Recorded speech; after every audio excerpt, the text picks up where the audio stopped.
Assalamualaikum warahmatullahi wabarakatuh. Jazakallahu khair.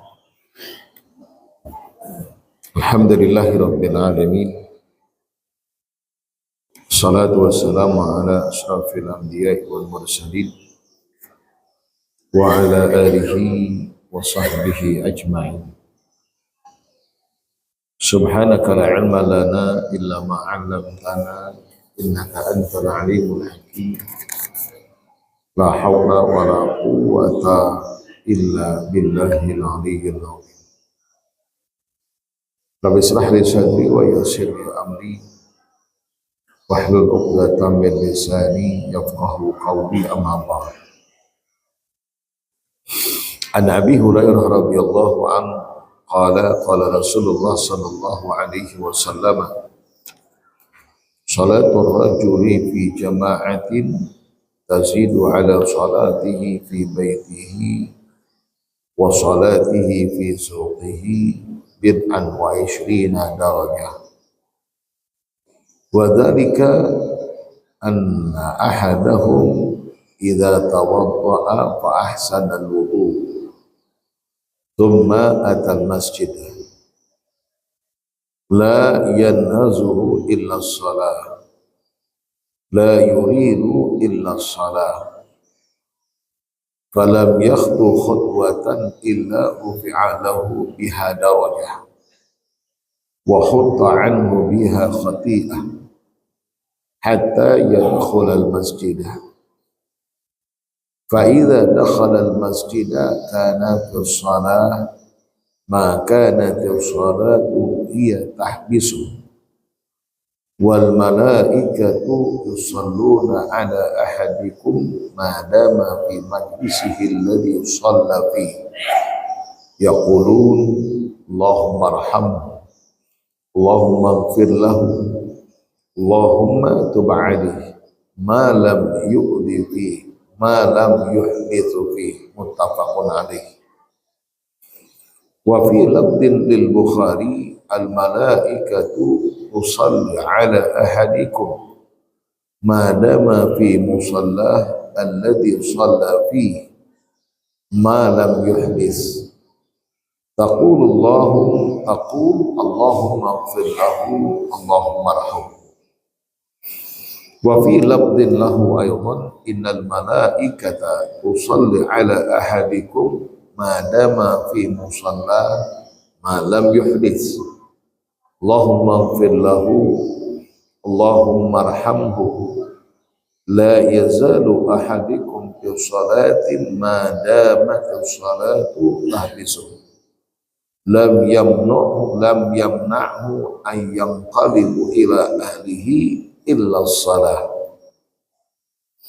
Wa fi riwayatin li Ahmad innal abdal mu'mina ma dama fi musalla la yahbisuhu illa intidhar as-salah wal malaikatu ma'ahu taqul Allahumma arhamhu Allahumma ighfir lahu ma lam yuhdits. Atau kama qala sallallahu alaihi wasallam.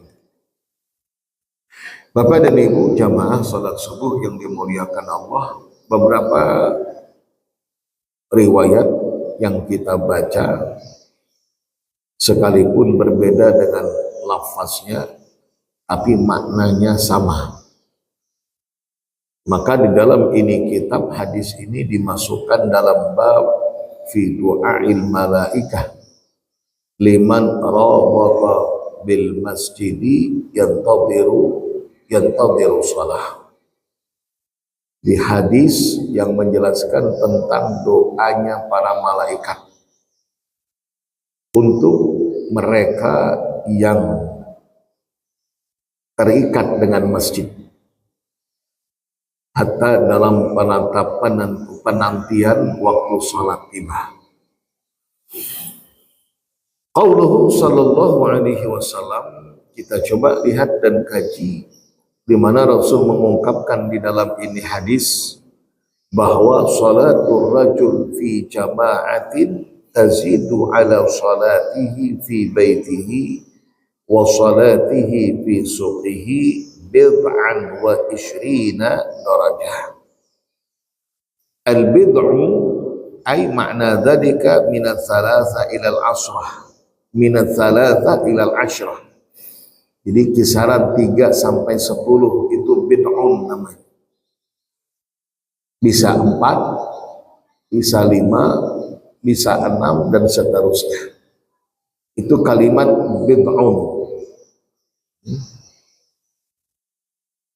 Wal muradu huna 25. Dan yang menyebutkan bahwa yang dimaksudkan di situ adalah 25. Sebab di dalam hadis disebutkan bid'an wasittin, bid'an wasab'un. Itu disebutkan salatul rajul fi jama'atin dan seterusnya, itu disebutkan bid'an wa ishrina darajah. Bid'an wa ishrin, bid'an itu kisaran 3, 4, 5 sampai 10. Itu antaranya. Maka yang dimaksud di sini kata ulama adalah khamsa wa ishrun, 25. Itu nanti ada riwayat hadis yang lain menyebutkan khamsan wa ishrina darajah. Atau bisa jadi sab'a wa ishrun. Kama fil hadis Abdullah ibnu Umar radhiyallahu taala anhuma anna Rasulullah sallallahu alaihi wasallam qala salatul jamaah afdal min salatil fardh bi 27 darajah. Wa fi riwayah salatul rajul fil jamaah tazidu ala salatihi wahdah 27. Jadi kisaran antara 25 dengan 27 berdasarkan dengan hadis-hadis yang lain.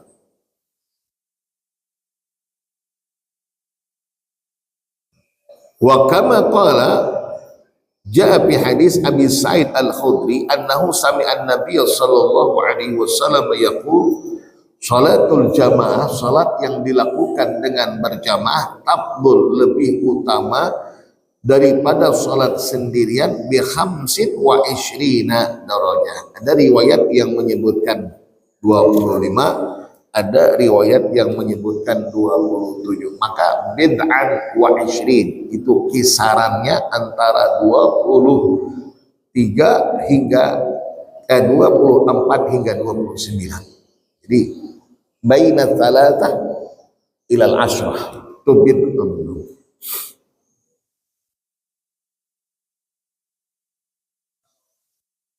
Dari ungkapan ini mengisyaratkan kata ulama bahwa salat yang kita lakukan bila mana itu dikerjakan dengan cara berjamaah jauh lebih afdal dibandingkan dengan salat yang kita kerjakan sendirian. Saya temukan ada satu riwayat kisah yang dikisahkan oleh Fadilatul Syekh Samsuddin Az-Zahabi dalam kitab Al-Kabair. Itu yang mengisahkan keutamaan salat berjamaah. Jadi dikisahkan ada seorang yang rajin sholat berjamaah. Ada sebuah tinggal. Suatu malam antara maghrib dengan isya datang tamu ke rumahnya. Bukankah ketika tamu itu datang, maka ulama menjelaskan tentang memuliakan tamu. Imam Ahmad Ibnu Hanbal termasuk satu di antara ulama yang mewajibkan kita memuliakan tamu. Bahkan menyuguhkan wadhiyafatu 3 ayyam, atau 3 hari yang wajib, fama fauqaha fahiya sadaqatun. Lebih daripada itu sedekah, artinya boleh kita untuk menjamunya, boleh kada. Tapi batasan 3 hari ini wajib. Batasan 3 hari. Hari pertama jaizat, yang istimewa itu di hari pertama. Andai ada tamu sekira-kira ingin menginap, mungkin karena tamu jauh, itu hari pertama tuh jamuannya istimewa. Hari kedua, hari ketiga biasa, tapi hukumnya wajib menurut sebagian ulama yang menghukumkan wajib dalam hal memuliakan tamu. Berdasarkan daripada hadis man kana yu'minu billahi wal yawmil akhir falyukrim dhaifah, falyukrim amr, wal amru aslul wujub, al amru lil wujub, asal daripada perintah itu hukumnya wajib, maka ikramul dhaif wajib kata sebagian ulama. Namun lebih dari 3 hari masih juga tamu kada boleh-boleh, nah itu tasarah aja lagi, dia makankah kada disuguhkan apa-apa tuh kada berdosa lagi, sebab tamunya kada tahu diri.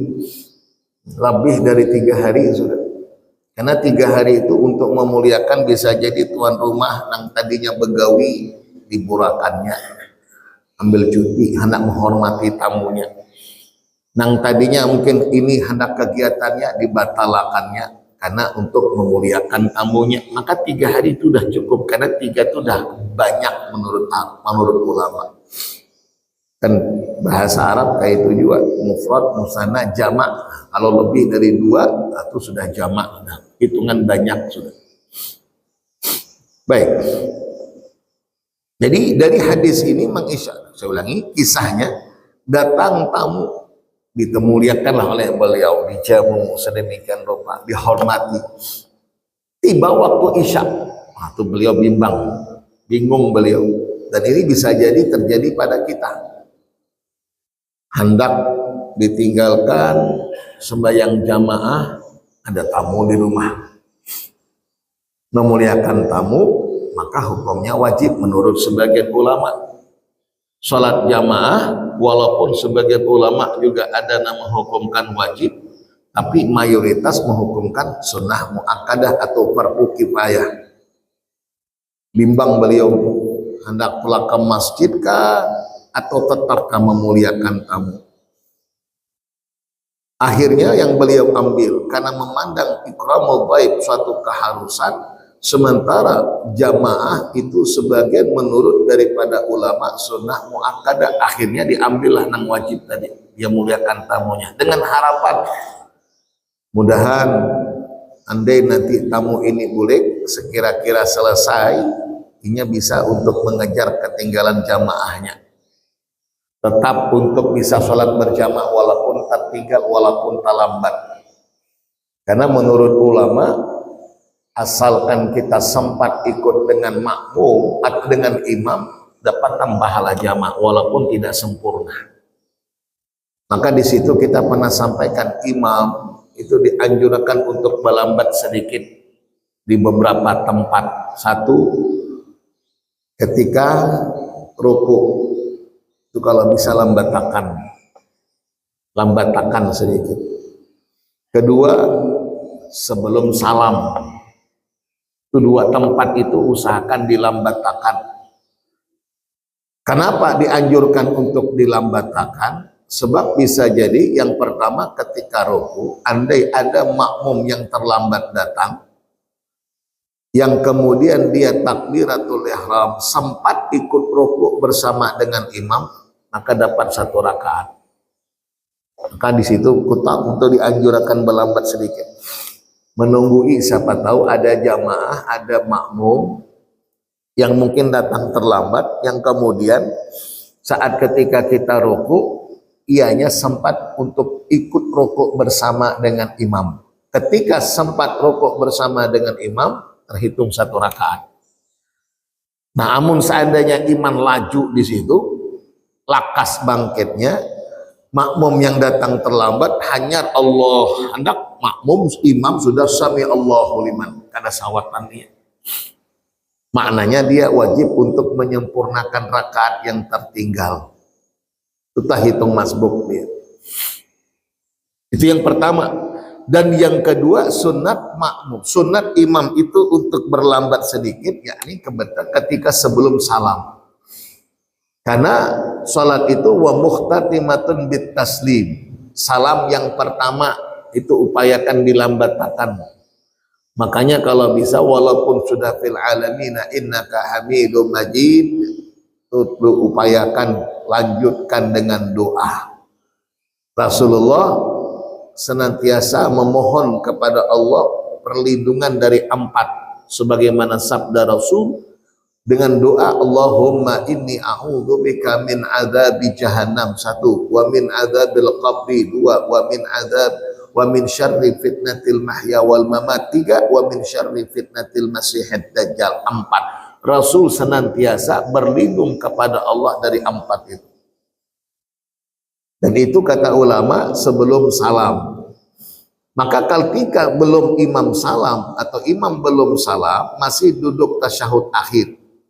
Dikatakan tasyahud akhir, yakni bila mana setelahnya dilanjutkan dengan salam atau tasyahud akhir. Tidak mesti pada rakaat yang ketiga, tidak mesti pada rakaat yang keempat atau yang kedua, bahkan pada rakaat pertama pun bila mana tasyahud akhirnya dilanjutkan salam, itu disebut dengan tasyahud akhir. Intinya definisinya tasyahud akhir itu bila mana tasyahud dilanjutkan dengan salam. Salat witir serakaat, tasyahud akhir berarti. Salat subuh 2 rakaat, tasyahud akhir nang keduanya. Salat zuhur 4 rakaat, nang pertama tasyahud awal, nang keduanya tasyahud akhir. Sebab sembah tasyahud lanjut dengan salam. Sekira-kira sempat makmum untuk ikut di dalam salatnya imam sebelum salamnya imam, itu dapat sudah pahala jamaahnya. Makanya ketika imam tadi sedikit terlambat di dalam salam, kita sempat takbiratul ihram lalu duduk. Nah, 4 kita dalam sholatnya imam. Nah, pahalanya ujar ulama kita dapatkan jamaahnya. Walaupun tentu tidak sesempurna dari awal. Karena perbuatan atau suatu ibadah yang bila kita lakukan di dalamnya perbuatan yang makruh, maka kata ulama yuqallilus sawab, dapat mengurangi pahala dari ibadah itu. Sebagaimana ketika kita melakukan ibadah yang diikut sertakan dalam pelaksanaannya perkara yang sunnah dapat menambahkan pahala. Tuh, pahala amun yang sunnah dikerjakan di samping yang wajibnya gugur dapat bonus pahala sunnah. Tapi ketika kita mengerjakan yang wajib lalu ditinggalkan yang sunnah, otomatis mengerjakan yang makruh, gugur kewajibannya tapi kurang pahalanya. Itu kata ulama, berkurang pahalanya. Kenapa? Karena kita meninggalkan yang sunnah itu tadi. Akhirnya apa? Imbah setelah ketika selesai memuliakan tamu, bergegas sidin ke masjid untuk sholat berjamaah. Tapi apa terjadi? Setiap datang ke masjid sudah selesai orang sembayangan. Bahkan tolak masjid yang lain pun demikian. Akhirnya apa yang beliau lakukan? Sholal isya sab'an wa ishrina marrah. Ini orang sholat isya sampai 27 kali banyaknya. Mengimbangi tadi sholatul rajul fi jamaah tafdhul min sholatil fardhi bi sab'in wa ishrina darajah. Karena sholat berjamaah lebih utama daripada 27 derajat 27 derajat daripada sholat sendirian. Makanya sidin melaksanakan isyanya 27 kali, bayangkan. Namun kita kada tagawi itu ayuha, kada tagawi, tetapi tertinggal jamaahnya, kada mau pedulinya, marah aja kada berjamaah. Nah, itu kita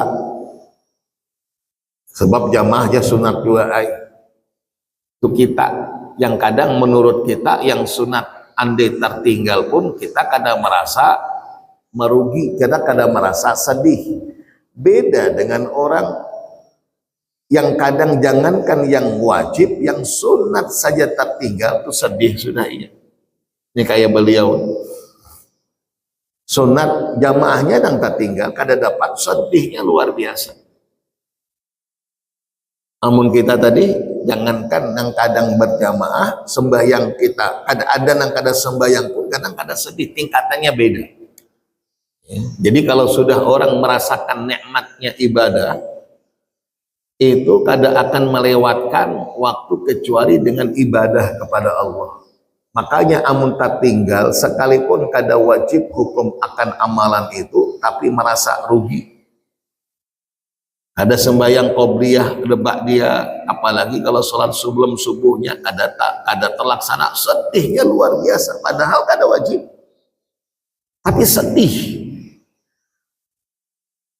Begitu juga dengan sebaliknya, dengan dosa. Andai ada orang yang kada biasa melakukan dosa, jangankan dosa besar, jangankan nang haram, yang syubhat aja, yang dosa kecil saja, takutnya luar biasa.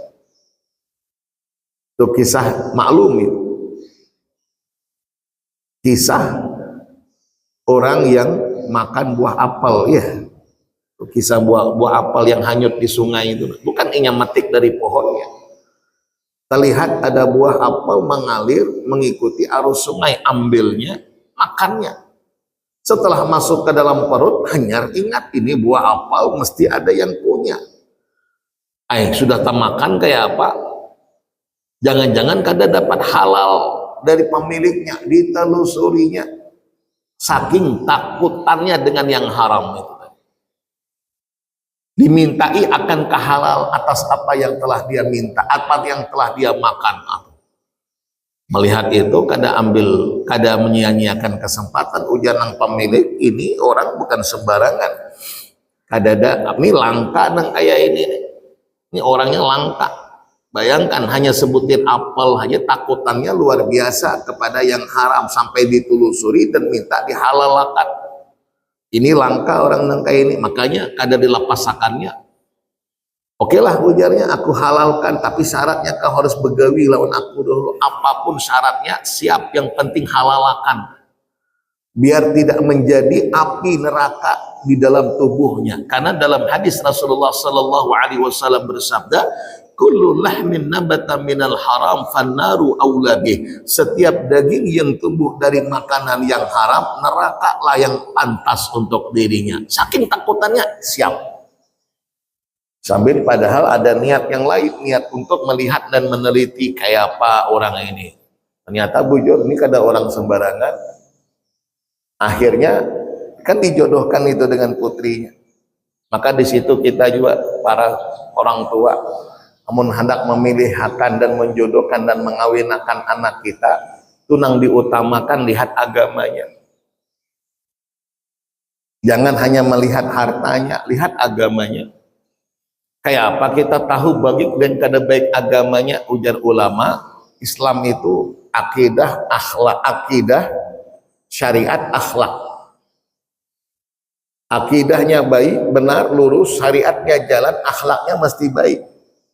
Makanya untuk melihat baik dan tidak baiknya agama seorang itu, lihat akhlaknya. Akhlak di sini bukan hanya hubungan antar sesama kita, kayak apa hubungannya dengan Allah, kayak apa hubungannya dengan Rasulullah, kayak apa hubungan antar sesama itu mencakup secara keseluruhan. Karena yang paling tinggi tempat dan makamnya di sisi Allah itu akhlakul karimah. Kan begitu dalam hadis. Aqrabakum minni manzilata yaumal qiyamah ahsanakum khuluqa. Yang paling baik akhlaknya di antara kalian. Itu yang paling dekat denganku, kata Rasulullah. Dan tempat yang ditempatkan atau yang disiapakan di dalam surga, sebagaimana yang disabdakan oleh Rasul Sallallahu Alaihi Wasallam, ada aqban bi baitin fi a'lal jannah. Qila liman ya Rasulullah? Qal liman hasuna khuluq. Itu yang paling istimewa, ada istana di dalam surga tingkatan tertinggi. Ketika ditakonakan kepunyaan siapa, milik siapa, diperuntukkan untuk siapa, Rasul jawab liman hasuna khuluqu, bagi yang punya akhlak mulia. Maka lihat akhlaknya. Oh bagus akhlaknya, bapandirnya bagus, dengan orang baik, tapi kada sembahyang, kada baik akhlaknya. Karena akhlak itu bukan hanya sebatas hubungan antar sesama kita. Akhlak itu referensinya Quran. Sebab dalam satu riwayat hadis, Sayyidah Aisyah ketika ditanya tentang akhlak Rasul, kaifa kana khuluqun Nabi sallallahu alaihi wasallam, apa jawabnya? Kana khuluqun Nabi Al-Qur'an. Maka apa yang ada di dalam Al-Qur'an, perintah-perintah Allah, larangan-larangan Allah, dia terapkan dan dia amalkan. Itu berarti bagus akhlaknya. Bagus akhlaknya, bagus agamanya. Itu yang menjadi prioritas utama, yang menjadi skala prioritas. Sebagaimana sabda Rasul, tungkahul mar'ah li arba' jamaliha wa asabiha wa maliha wa diniha. Kan begitu tuh. Tungkahul mar'ah li arba'in li jamaliha wa li hasabiha wa li maliha wa li diniha. Akhir daripada hadis apa kata Rasul? Fazbar bidzatid din taribat yada. Tuh nang dari utamakan 4, dari nang 4 cantiknya, pintar mengelola keuangan, hasabnya kada cukup hanya dengan abahnya yang baik, tapi paniniannya baik, di atasnya tuh hasab, ujar ulama. Kalau hanya nasab, tuh nasab itu lihat, ditinjau, dilihat dari abahnya aja, ini anak siapa? Oh, anak si fulan, baik aja apa enggak? Tuh nasabnya. Tapi ini anak siapa? Anak si fulan, baik orangnya. Si fulan tuh abahnya tuh anak siapa? Anak si fulan, baik juga. Anaknya anak siapa? Anak si fulan. Ditelusuri sampai ke atas, tuh alim semuanya, anak tuh hasab gitu. Jadi kadang nasab lagi, tapi hasabiha disebutkan dalam hadis. Bukan hanya sekedar anak orang yang baik, tapi juga cucu, bahkan cicit, sampai nang ke atas tuh apa lagi bahasanya. Dan yang paling utama kata Rasul, din, agamanya. Nah, prioritaskan agama itu. Maka ketika melihat ini orang luar biasa, langsung dijadikan menantu. Kalau dia hendak mentah halal, tapi syaratnya tinggal satu lagi, kawini anakku yang buta, bisu, pincang, tuli. Karena minta dihalalkan tadi, mau siap kayak apa aja, hendak tuli, ka buta, ka bisu, ka pincang, yang penting tolong dihalalkan. Sekalinya diitihi, bungas bininya, kada bisu, kada buta, kada pincang, kada tuli. Lah ini ujarnya kada biniku tadi dikatakan bisu, ujarnya sebab inya kada suah berucap berkata yang kada baik. Dikatakan tuli sebab inya kada suah mendengar nang kada baik. Dikatakan pincang karena kada suah inya melakukan atau melangkahkan kaki ke tempat yang tidak baik, dan seterusnya. Dari orang soleh, istrinya solehah, pun lahirlah ulama-ulama besar dari keturunannya. Nah, disitulah. Maka kata Rasul dalam hadis, kullu maulud yuladu 'alal fitrah fa abawah yuhawwidanih aw yunassiranih aw yumajjisanih aw kama qala sallallahu alaihi wasallam. Makanya dalam hadis itu perempuan yang dicari itu yang salihah. Karena dampak yang akan terasakan dari oleh seorang anak dari kedua orang tua itu ibunya. Maka madrasatun, ibu itu madrasah. Kita lihat anak Nabi Nuh, abahnya Nabi Rasul, tapi bininya mengkhianat. Nabinya kada baik, anaknya, bininya kada taat, maksiat. Akhirnya umpat anaknya kepada umahnya. Kanaan tenggelam. Sa'awi ilal jabal ya'simuni minal ma'. Ya Nabi Nuh, ayo nak umpat aku, sudah kada ujarnya. Aku kada hendak umpat, aku sa'awi ilal jabal, akan aku daki itu gunung. Aku akan menuju ke gunung sana untuk menyelamatkan aku dari banjir bandang ini, dari banjir ini. Belum lagi sampai, hanya hendak sampai, datang arus yang deras menenggelamakan. Ini teringat kita dengan musibah. Berapa banyak korban, nauzubillah. Kita kirimkan untuk saudara-saudara kita. Al-Fatihah. A'udzubillahi minasyaitonir rajim. Bismillahirrahmanirrahim. Alhamdulillahirabbil alamin arrahmanir rahim maliki yaumiddin. Iyyaka na'budu wa iyyaka nasta'in ihdinas siratal mustaqim siratal ladzina an'amta 'alaihim ghairil maghdubi 'alaihim waladdallin.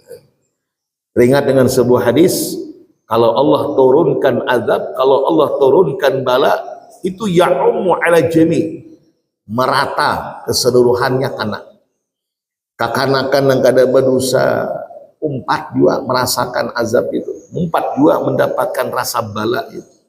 Orang soleh pun umpat juga, semuanya tak umpat. Ya ummulil jami. Kelak nantinya kalau sudah tiba waktu dan masa, di saat ketika dibangkitkan, itulah ala hasbi amalihim, sesuai dengan amalannya. Maka patut kita ambil satu iktibar, pembelajaran. Zaharal fasadu fil barri wal bahri bima kasabat aydin nas. Itu kan kerusakan itu disebabkan kan faktor ulah manusia juga. Mungkin ada yang kita lakukan yang Allah menjadikannya murka kepada kita, sehingga apa yang hari ini terjadi untuk negara kita, untuk saudara-saudara kita, itu dampak ulah segelintir manusia. Nantinya akan mempertanggungjawabkan di hadapan Allah Subhanahu wa taala. Nauzubillah. Ini patut kita renungkan dan kita jadikan ambil pembelajaran. Baik, kita kembali. Salatul rajul fi jama'atin tazidu ala salati fi baiti. Hingga orang ini tadi 27 kali sembahyang isya-nya. Wa fi tilkal lailah, saat ketika tidur istirahat, arahullah, Allah terperlihatkan, Allah tampakkan, Allah mimpikan inya. Ini dalam satu perjalanan talambat dengan jamaahnya. Jamaah sudah ada di hadapan, rombongannya inya di belakang saronganan talambat. Dipacunya kudanya, sudah maksimal lari kudanya, tapi kada tak kejar-kejar rombongan yang di hadapan tadi. Hatta nadahul munadi, terdengar seruan, innaka lam taqdir ala musabaqatih. Pulang, kau kada akan mampu untuk mengejar rombongan yang ada di hadapanmu. Kada akan mampu. Walaupun kau sudah pacu kudamu, sudah kau maksimalkan larinya, kada akan kau bisa mampu dan bisa mengejar rombongan itu. Semasa lalu dia bertanya, apa sebabnya? Jawabannya, mereka di hadapan itu berjamaah. Kau seronganan, kada umpat berjamaah. Walaupun kau pacu kudamu, walaupun kau sembahyang 27 kali, di mana mereka hanya sekali sembahyang tapi berjamaah, tetap jauh mereka itu lebih afdal daripadamu yang sekalipun kau sembahyang 27 kali. Lihat, salatul rajul fi jama'atin tablu min salatil fati bi 27 darajah. Maka sering kita ingatkan dan sering kita untuk sampaikan, kita beramal, upayakan dengan beramal yang cerdas. Ini kan amalan cerdas.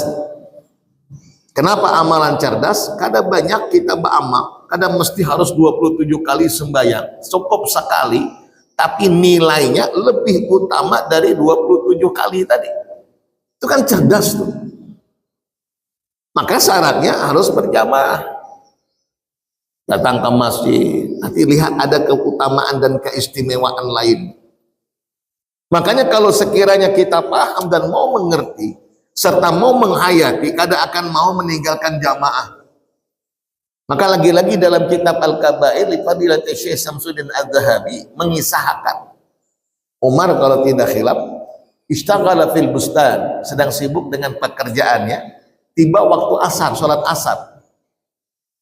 Ayat tanggung negawian belum selesai, enak talah karena kedua hanya ke masjid, hanya berjamaah asarnya.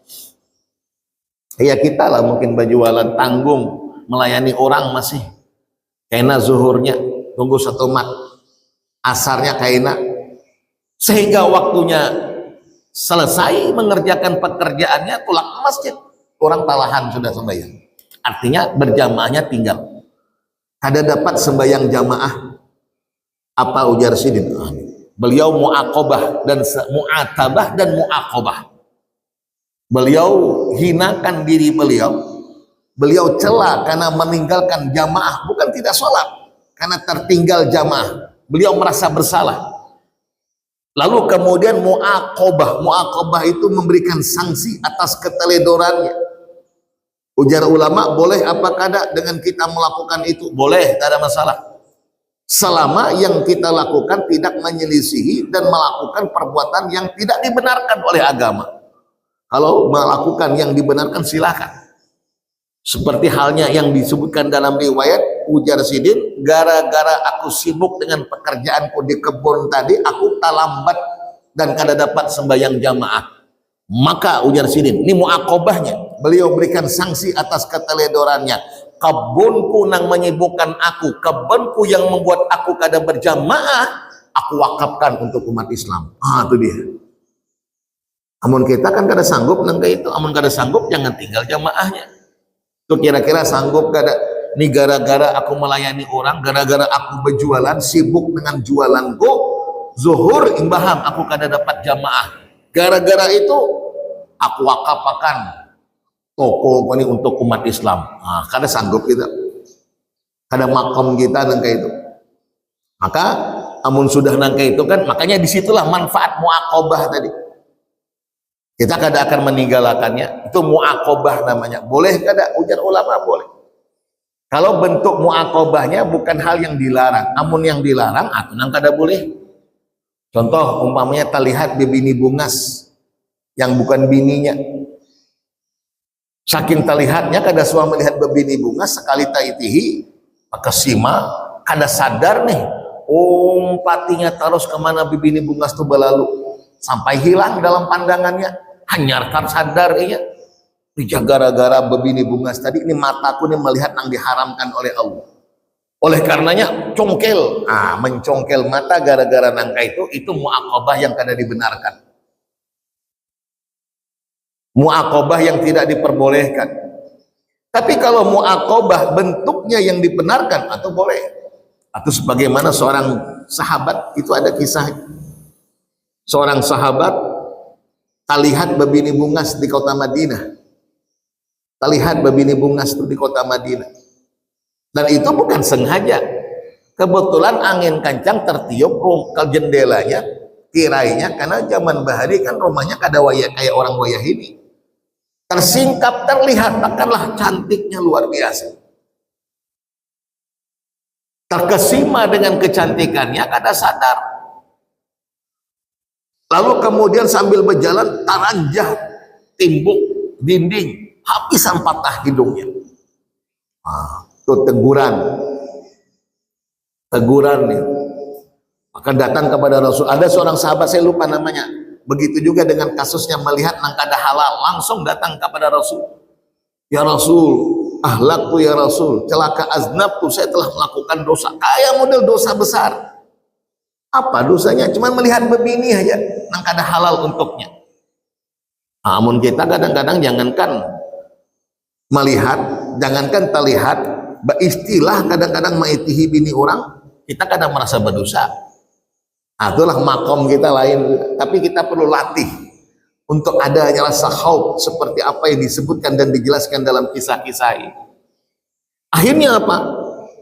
Rasa sedih yang berkepanjangan gara-gara maitihi bini orang aja atau melihat bawang yang tidak halal. Rasa sedih berkepanjangan, dia akhirnya berkhulwat, dia akhirnya menyendiri, dia akhirnya beribadah, menangis sepanjang malam. Itu gara-gara matanya melihat yang tidak halal untuknya. Menangis sepanjang malam, dia beribadah kepada Allah Subhanahu wa Ta'ala. Di sepanjang malam ini bukan berarti kada goreng, lebih banyak menangisnya ketimbang goreng. Menyesal atas apa yang telah dia perbuat. Ini orang yang kada biasa berbuat dosa. Sekali berbuat dosa, jangankan yang besar, nah halusakan pun akan takut rasanya. Tapi beda dengan orang, dengan kita yang biasa sudah berdosa, jangankan nang halus, nang ganal pun ia biasa. Ada rasa takutannya. Ini kisah-kisah yang disebutkan dalam riwayat, dalam hadis tentang kehidupan orang-orang soleh.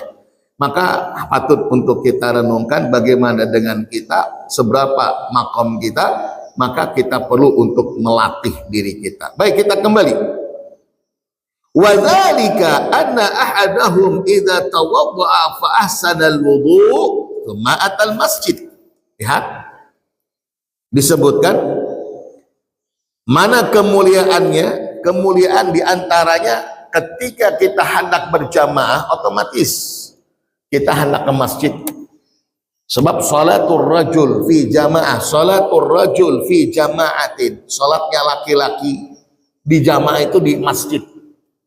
Maka dalam hadis Rasul katakan afdhalus shalah fil bait illal maktubat. Seabdal-abdal salat itu tempatnya rumah kecuali salat wajib. Amun bebini pang di mana tempat yang afdal di rumah.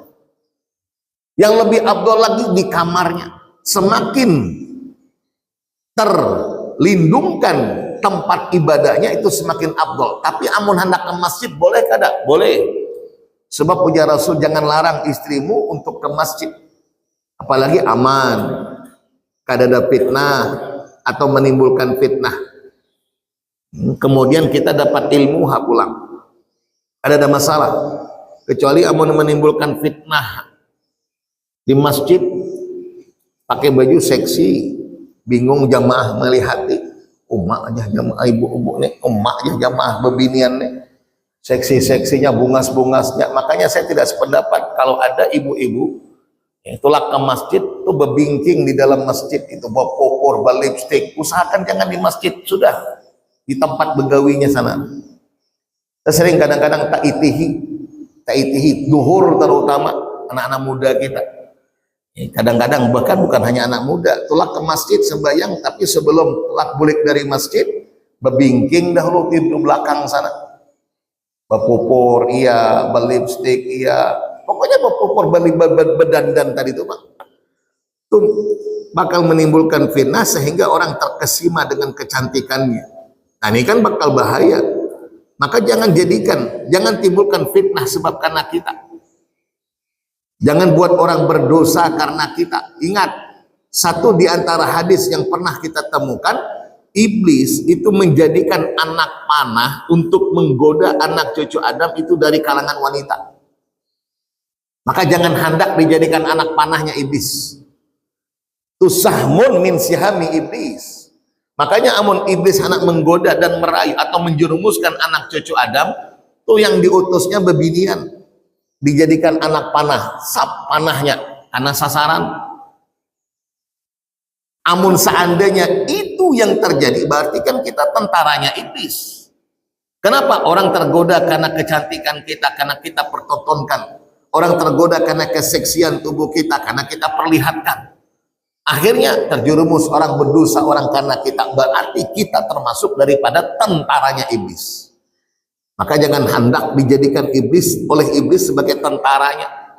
Amun kada hendak, tinggalkan segala apa yang menjadi penyebab iblis menjadikan kita sebagai tentaranya untuk menjerumuskan anak cucu Adam. Wa dzalika anna ahadakum idza tawadda'a fa ahsana al-wudu. Maka kalau bisa wuduknya di rumah. Nah, hendak berjamaah nih, nah, jangan wuduk di masjid kecuali amun sudah mungkin kada di rumah, lalu kemudian tempat kerja yang kada ada tempat kecuali hanya di masjid, oke lah, kada masalah. Tapi kalau afdolnya tuh wuduk di rumah. Sebab dalam satu riwayat hadis sahih diriwayatkan, waktu kita lebih, minta maaf. Hadis diriwayatkan oleh Imam Muslim, itu nanti ada kita temukan dan ada kita kaji, setiap langkah kaki itu ada nilainya kalau kita berwuduk di rumah. Insya Allah di lain waktu dan di lain kesempatan, tuh waktunya tuh terlambat. Ternyata di situ jam 6 kurang, ini jam 6 lewat. Pak Marbai pun belum bangkit. Ya sudah janjinya, amun aku jah beugah, tuh janji kalah waktunya. Ulun lihat tadi kada beugah-ugah, berarti masih belum selesai kan gitu. Sudah selesai ini ternyata. Minta maaf. Al-Fatihah. A'udzubillahi minasyaitonir rajim. Bismillahirrahmanirrahim. Alhamdulillahirabbil alamin arrahmanir rahim maliki yaumiddin.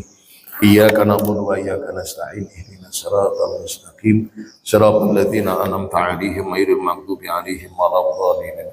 Amin amin ya rabbal alamin. Bismillahirrahmanirrahim. Alhamdulillahirabbil alamin. Wassalatu wassalamu ala asrafil anbiya'i wal mursalin wa ala alihi washabbihi ajma'in. Allahumma ighfir lana ma akhtana wa ma ta'ammadna wa ma asrarna wa ma a'lana wa ma anta 'alamu bihi minna antal muqaddim wa antal muakhir la ilaha illa anta subhanaka Allahumma wa bihamdik nashhadu an la ilaha illa anta nastaghfiruka wa natubu ilaik. Wa sallallahu ala sayyidina Muhammadin nabil ummi wa ala alihi washabbihi wasallam. Alhamdulillahi rabbil alamin. Assalamualaikum warahmatullahi wabarakatuh.